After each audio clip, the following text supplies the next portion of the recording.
Hey everyone, thanks for joining me. This month I want to share the panels that we did at the ARA show with you. So if you like what you hear, find us on Point of Rental, anywhere you find podcasts. If you have any suggestions for someone you'd like to hear on the show, email me at marketing@pointofrental.com. Otherwise, I hope you enjoyed this discussion I had with my pal Caleb from the e-commerce side of the house. We're just going to be talking e-commerce. We got a crystal ball out and figured out what's going to happen in the next couple of years for you, so you can get a better idea of the future of e-commerce in the rental industry. So enjoy.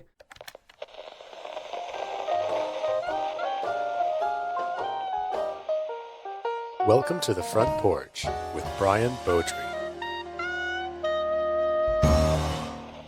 So for years, rental e-commerce was treated as an add-on.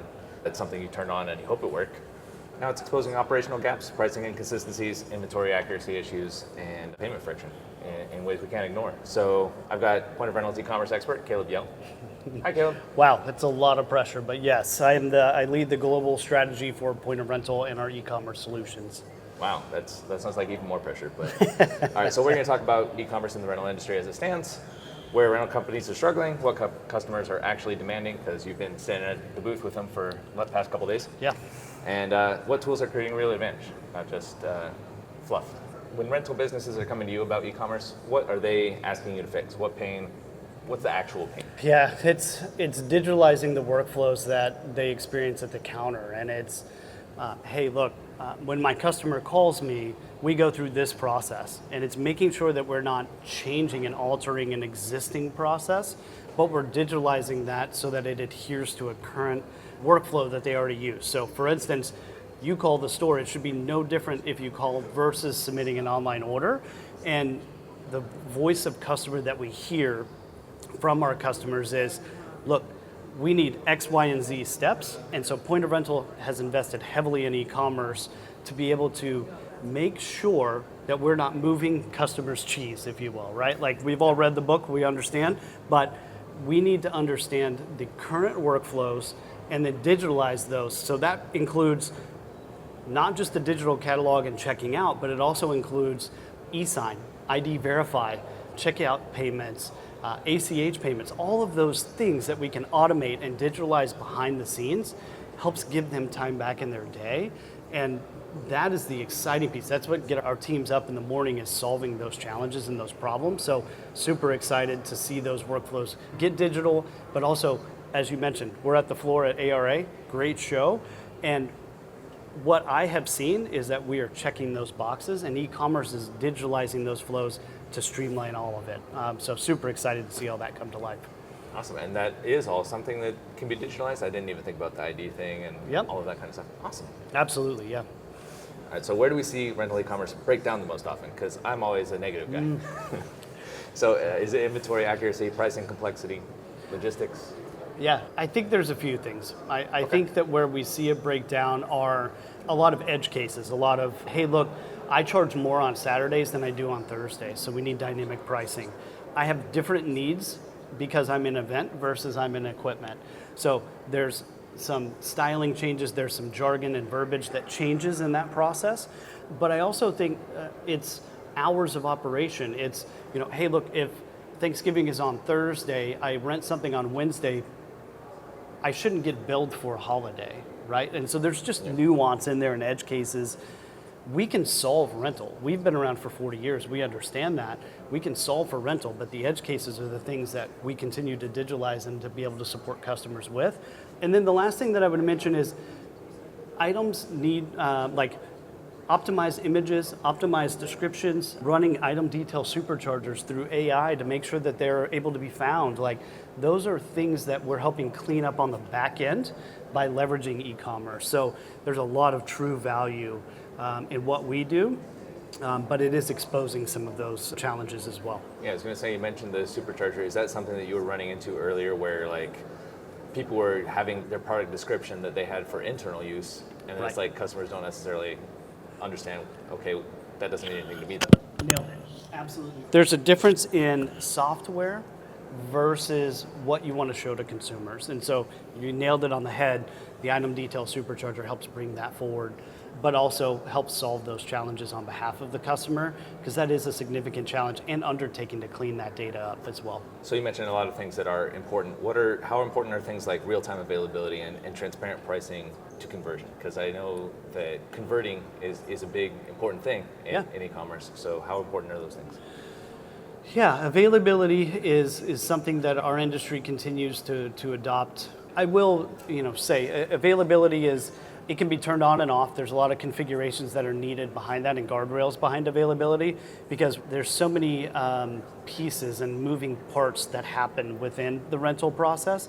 And so one of the challenges that we hear from customers is, hey, we can't have just global availability. We need to have availability at a category level, or don't show it at the item level, show it here. And so kind of what we were talking about on the previous point, there's different flavors. So every rental store is just set up differently. And so availability does help give the consumer the confidence that the items are available.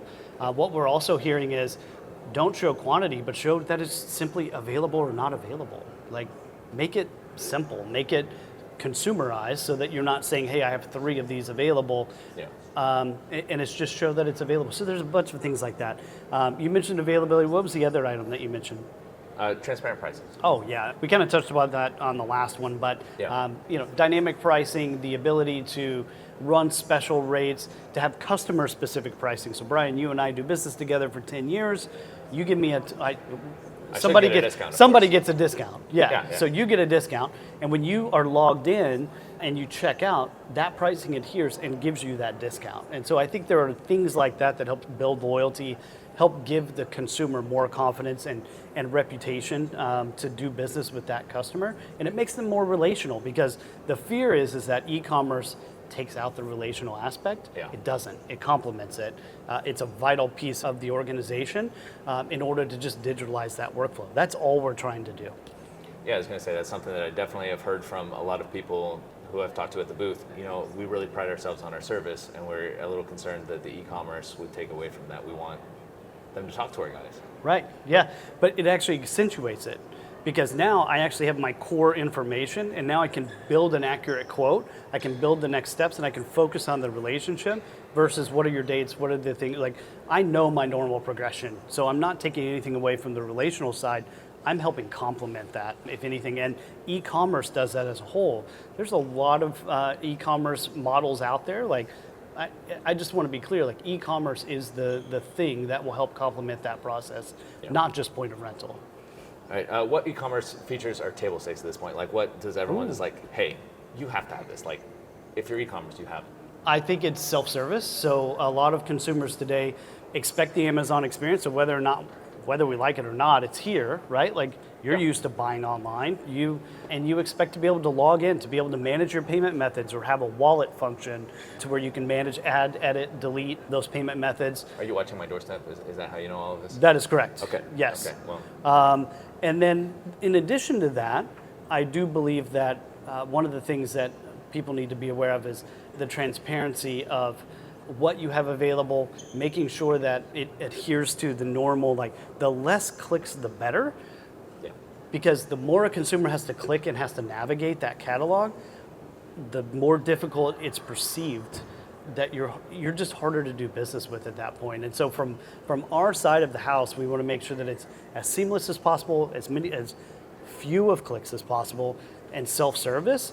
Those are table stakes in my eyes. Wallet functionality is a big thing that we're learning from customers, and we've recently launched, and it's gone extremely well. Consumers gravitate towards it. People are getting paid faster.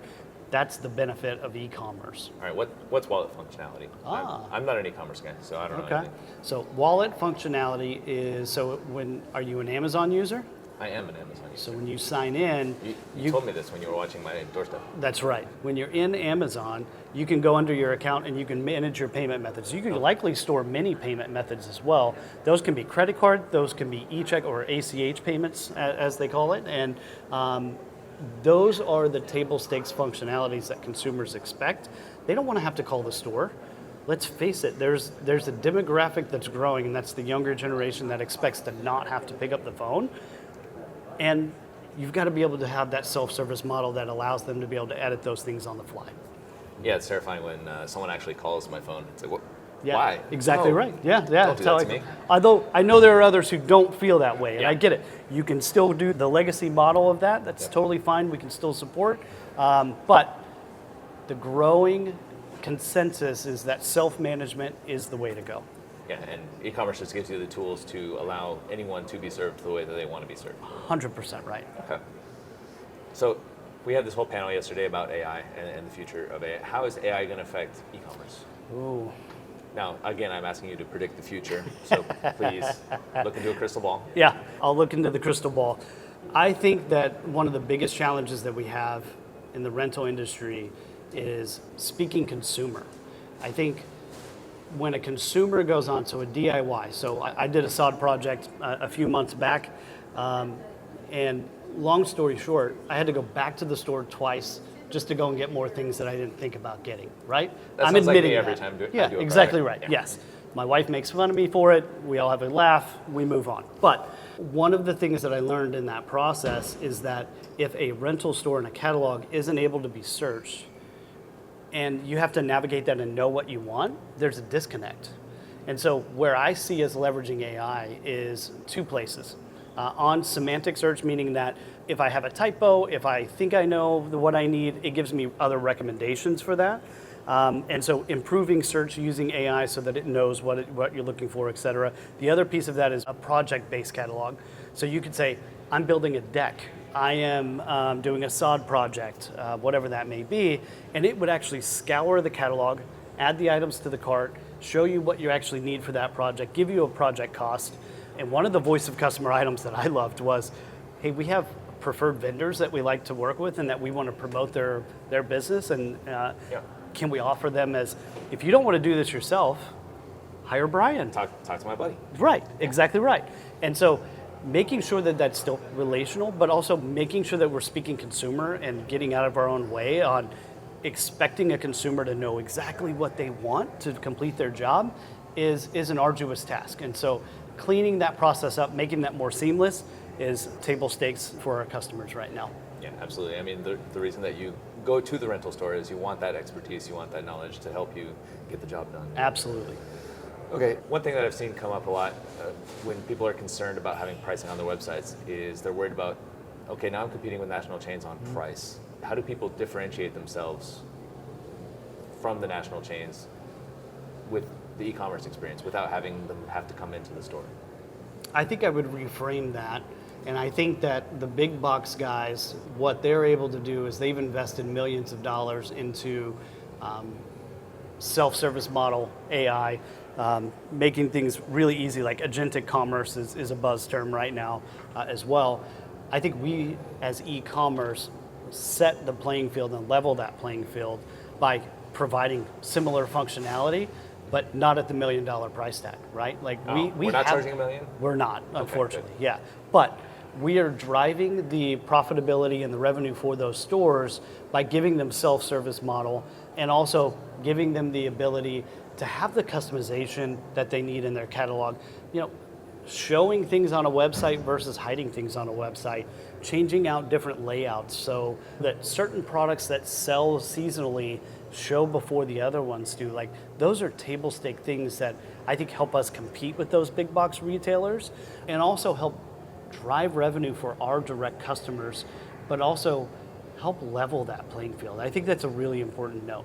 Like, yeah, when you mentioned the customization earlier, it's like, yeah, actually that could help you keep that consistent customer feel because you're customizing it to exactly how your business works. Exactly okay, right. I got you. And there's so many different flavors. You've talked to a bunch of rental companies over your time at Point of Rental. Like, everyone has a different way of doing that and a different style. And we want to support that, so 100% right. All right, now we're going to talk about leverage. Where are smart rental leaders gaining advantages? So when you look at rental companies that are talking to you and they're really succeeding with their e-commerce, what are they doing differently than the average rental business? I think one of the biggest things that they do is they have clean data. They invest in ensuring that there aren't zero quantity items, there aren't no pricing items, there aren't items that are no longer for sale or no longer being rented, but they're also leveraging utilization. So once something is no longer being rented, you should be able to then sell that as a used equipment item. And so I think they leverage the clean data to then also make decisions based on how can I get revenue from this in other ways. And used equipment for sale is a great example of that. And I also think they have a general concerted effort to be able to ensure that there's company alignment around e-commerce. I think so many people think e-commerce just launches and it's set and forget. Unfortunately, that's not the case. Well, that's our bad in marketing, at least industry-wide. Or a lot of people will say, yeah, you just set it and forget it. It takes orders for you. You don't have to worry about anything. Yeah, it does take some work, but it's minimal work. But as long as the data is clean, as long as you're able to understand your utilization, you're able to manipulate what you need on the front end side to give an accurate portrayal of what a consumer would expect to see, and digitalizing those workflows, that's what's important. I think from my side, what I hear from customers the most is, man, whenever the catalog is showing incorrect things or there aren't images or something glaring like that, it feels like the sky is falling. It's such an easy thing to fix. You spend a few minutes on it and it's done. So having website health metrics that say, hey, you're missing images on 13 things, and knowing what those 13 things are, that's what smart leaders are, and people who are really entrenched in e-commerce are doing quite well. The guys who don't have images, who don't have descriptions, they struggle at times, for sure. So I think the more you invest in it, the more you get out of it as well. Okay, so that's something that you could have, like, you don't have to individually go through and check to make sure that there's each image. There's right. That'll do that for you. That's right. Good, because that sounds really time consuming. All right, what e-commerce capabilities are underused right now? Like, what are people coming to you and it's like, why aren't you doing this? Good question. I think there's a couple of things that come to mind. In our consumer portal, we have a way for a consumer that's not logged in to have access to one particular contract. And so we call that quick link. And so that's important because that adheres to a counter type process that allows them, when they send the email and they've confirmed the order, to go out to that customer, whether that's an email, whether that's SMS. One of the biggest things that we're seeing the shift in is consumers wanting to get away from emails and get into SMS. That's a really big thing right now, for sure. ID Verify is another thing that I hear a lot of buzz around. So I think in the checkout process for a cash customer, somebody who you've never done business with, being able to get a photo of their front and back of their license with a selfie and you holding your ID, that it goes a long way, for sure. I think those are some of the bigger ones. Big thing, so. Yeah, for sure. Yeah. I completely agree with you on ID Verify helps with that. We also, GPS tracking is huge right now. We have partnerships with a couple of vendors. And so from our side, enabling the consumer and the customer to have access to the GPS data is important. Now, there's guardrails around that, right? Like, you don't want to show everything. Yeah, that'd be alarming for... It's alarming, for sure. But giving that context of consumer versus rental store is important, but still being able to track that and then have access to pertinent information like a maintenance record or something like that, super important. And the last thing that I would note is asset tags. So putting a QR code on equipment like the big box retailers do, you scan it, you pull open your manuals and your videos, really important. That is something that we continue to hear as it has to be done today. Yeah, that is definitely one of those things that I've seen. I'm like, that is really cool. It'd be really great to just scan stuff. All right, what metrics should senior leaders be looking at when they do install e-commerce and they're trying to measure, whether this thing is effective or not? Abandonment rates. So, are they completing the orders? Are they getting lost in the order? Are they adding items to a cart and then jumping out? So, abandonment rate's big. Units per transaction. So, if you have the ability to have suggested items, if you have AI in there to where it then offers additional suggested items as well, either one is a really big play. And so I think that those two items are really keen right now. Okay, yeah, I know that like the goal of it is with the suggested items that you're increasing your revenue, you're getting people the extra stuff they need so that you're not going back to the store over and over. Totally, yes, that you're 100% right. And I guess if your rate's low, then it's like, hey, no, we offered them the wrong thing. That's right, yeah. So the units per transaction, abandonment rates, Google Analytics and all of those things are always going to be key as well. So, how many visitors are you getting? Those are really table stakes though. If I'm a business leader, I'm worried about and I'm paying attention to units per transaction. I'm paying attention to missed rentals. So if there's something that my consumers are searching for, but they can never find, we've got to plug that gap. And so I think those units per transaction, abandonment rates, and missed rentals, those are the 3 key metrics that I'm really focused on initially, and then that will expand from there, but those are the baselines. So when you're talking about units per transaction, why is that important? Like if I'm only one to rent a thing, then like it's okay that I only want one thing, right? Sure, I mean, yes, in theory, that's right.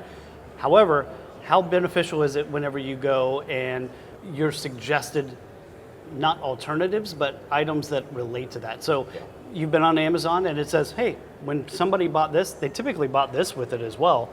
It's a powerful tool that helps drive revenue for the rental store. And that is what we're honing in on as well, because our job as e-commerce is to drive revenue and units per transaction. That's what we live and die by. And so from my perspective, recommendations, kits, all of those things that come into play end up becoming strong revenue metrics to be able to push on. Okay, that makes sense. If I'm running a smaller independent rental company, what should I prioritize in the next 12 to 18 months to really just knock it out of the park with e-commerce? Clean data. Have to have clean data. And nothing can happen without clean data. The other option that I would say is if you have your own website, you could integrate just a catalog with that that's optimized for rental, that has the ability to be found via SEO and all of those things. The other buzz thing that I would mention here is generative engine optimization. So that's where you want to have a strong presence in SEO. So this doesn't take the place of SEO, but think Claude, think ChatGPT, and I can put in a prompt that says, I want an excavator in Orlando, Florida for this time frame, and it is able to give you results based on that query. That's a thing. That's going to be a really big shift in the next, I think, 12 months, if not now. But in 12 to 18 months, as I pull out my crystal ball, I think that's one of the things that's going to evolve, as well as the consumerizing of that data. I think we know rental very well. Our rental stores, of course, know rental very well. The people who do business with them may not have that familiarity with that. So being able to consumerize that more, being able to make a project-based catalog, leverage AI to help solve some of those issues are really important things. And then understanding the vision. What are you trying to accomplish in the next 12 to 18 months? Is it just getting quotes? Is the future goal to start with quotes, but then get into reservations and take payments online? Those are important things to identify right out of the gate, because it helps set you up for success on how you structure data, how you're actually setting up checkout models, all that type of stuff as well. That's true. All right, is there anything else that people need to know about e-commerce as it stands today? I feel like we've touched on most of the e-commerce items. I think we're in for a really big shift in e-commerce with AI, with the way that items are found, and also leveraging and digitalizing those workflows. It is a really fun thing to hear a customer talk about digital workflows. And I mean that. Like 5 years ago when I was at Point of Rental, we never talked about those things and customers didn't talk about those things. And now every product engagement I do, every on-site that I do, it's always hey, we have a workflow. Let's take a look at that. How can you help us fill these gaps? It's impressive. Like, people are efficient, and e-commerce can help you gain that efficiency and digitalize those workflows. A lot of people are paying attention to those items. I think e-commerce helps accelerate the revenue model and complement what rental does so well with today. I mean, they do so many amazing things. Every time I go to a rental store, I'm baffled, for real. Like the way that the internal processes move, it's impressive. And so the challenge in front of all of us is, how do we bring others along that aren't in our industry to do business with us and to want to do business with us. And I think that is leveraging AI, being able to be found through generational engine optimization, project catalogs. I think those are really big table stakes and pillars that you'll see as we start to move forward. Yeah, the point that I wanted to make earlier that I totally blanked on was like when you are doing that generative engine optimization, you're kind of aiming at that average. And the average person needs to understand, and that's going to make sure the AI understands and that everyone knows what you have available and that you are able to serve their needs as a rental business. The real shift that we see is SEO is still the primary metric, right? Like it's still the primary thing, and you need a strong reputation, good business listing, et cetera, and you also need good content behind that. In order to leverage GEO, you need to have SEO and a strong SEO presence as well. So it's not us taking over and saying, hey, don't use SEO anymore. That's not the messaging whatsoever. They're friends. Yeah, they are best friends, just like you and I on this panel.